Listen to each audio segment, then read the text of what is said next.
All right, so just before we move on, I just wanted to clarify again this on-bind view holder, just to finish off that Picasso will download the image from the URL on a background thread, and it puts it into the image view, the downloaded image, once it's downloaded.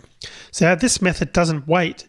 So our function here, the on-bind view holder, doesn't wait for the download to finish. And that's the image dealt with, and then this last line here on line 49, that actually puts the title into the text view, and we're actually done. Now the Recyclerview still has a reference to the view holder that it's passed in, so when this function finishes, the Recyclerview can then display the holder in its list. And keep in mind that the image may not have finished downloading at that point, and that's why you'll see the placeholder in the list briefly, and you've seen that when I've demoed the application earlier in this section. And again, once the download finishes, Picasso updates the image view, and we get to see the thumbnail, the actual thumbnail of the image downloaded. All right, so at this point, again, we're almost ready to test it. The last thing we need to do, though, to make this work is to associate this adapter with the Recyclerview. And we do that in main activity. So I'm going to open up main activity. We need to add some code in the onCreate function to do that. I'm going to go up to the onCreate function. Firstly, though, we need a field to hold the Recyclerview adapter. Let's go ahead and add that at the top of the class, below the definition for our tag. So it's going to be private val flickr Recyclerview adapter equals, and it's going to be flickr Recyclerview adapter parentheses array list parentheses and closing parentheses. All right, then in terms of the code in the onCreate method, we're going to add the code below the set support action bar line on line 20, and before the call to create URI. We're going to do recycler underscore view dot layout manager equals linear layout manager parentheses this. Then the next line, recycler underscore view dot adapter equals flickr Recyclerview adapter. Now, the Recyclerview doesn't take care of handling the layouts. That's done by a layout manager. In fact, the Recyclerview class itself is much simpler than the list view.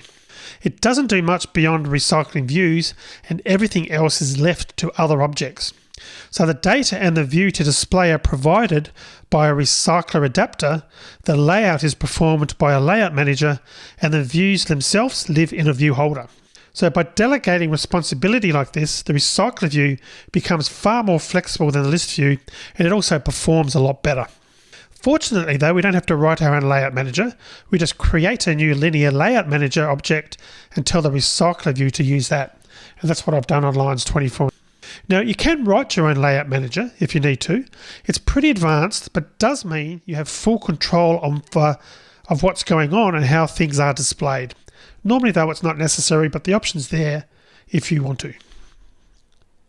We then associate the new instance of our Recyclerview adapter with the Recyclerview by assigning our adapter to the Recyclerview's.adapter property, or adapter property, doing that on line 25. So at this point, all that's left now to do is put our data into the adapter. Now the place to do that is when we receive new data, and that happens in the onDataAvailable method. So we come down here and go back to that function that we've already created on data_available. And we've got this code here to basically tell us the data and when it starts and ends. So we want to put some code in there, and the code in there is going to be flickr Recyclerview adapter dot load new data, then parentheses is going to be data. Data being an object, which is a list of photo objects passed as a parameter to this function. And if you recall, we created the load new data function to allow new data to be provided, and we're calling it here, passing it the list of photos that we've just parsed from the JSON data.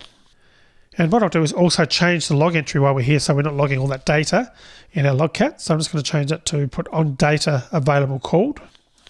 Delete the rest. Now we can almost test the app, but we've got an error in the search activity class. If we come back and have a look there, we deleted the floating action button from the layout, but we've still got a reference to it in onCreate. So I'm going to delete that entire block of code, should fix that error. keep Android Studio happy. So let's actually test the app now to see what it looks like in the emulator. So I'm going to start that. And I've got my emulator running already.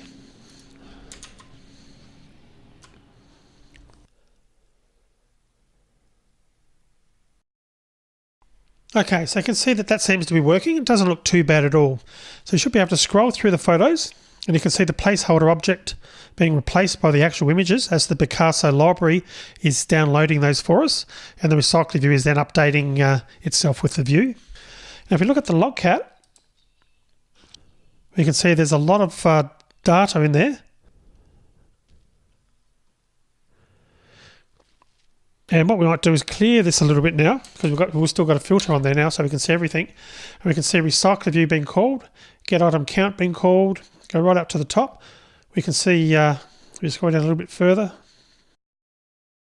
There's the downloading complete, on data available, on post execute, and there's our on create view holder being called. And there's our on bind view holder also being called for us. And you can see that's been called continually. Basically, we're seeing the initial calls to on create view holder and then calls to on bind view holder as the list is scrolled. And notice also that get item count is actually also called fairly often as well. Bottom line here is that all the components are working together. The downloaded data is going into the Flickr Recyclerview adapter, which is feeding the Recyclerview fine. I'm going to stop the video here, and in the next one we're going to extend the app to view the full-sized photo and some of its details like the author and the tags associated with it. So I'll see you in the next video.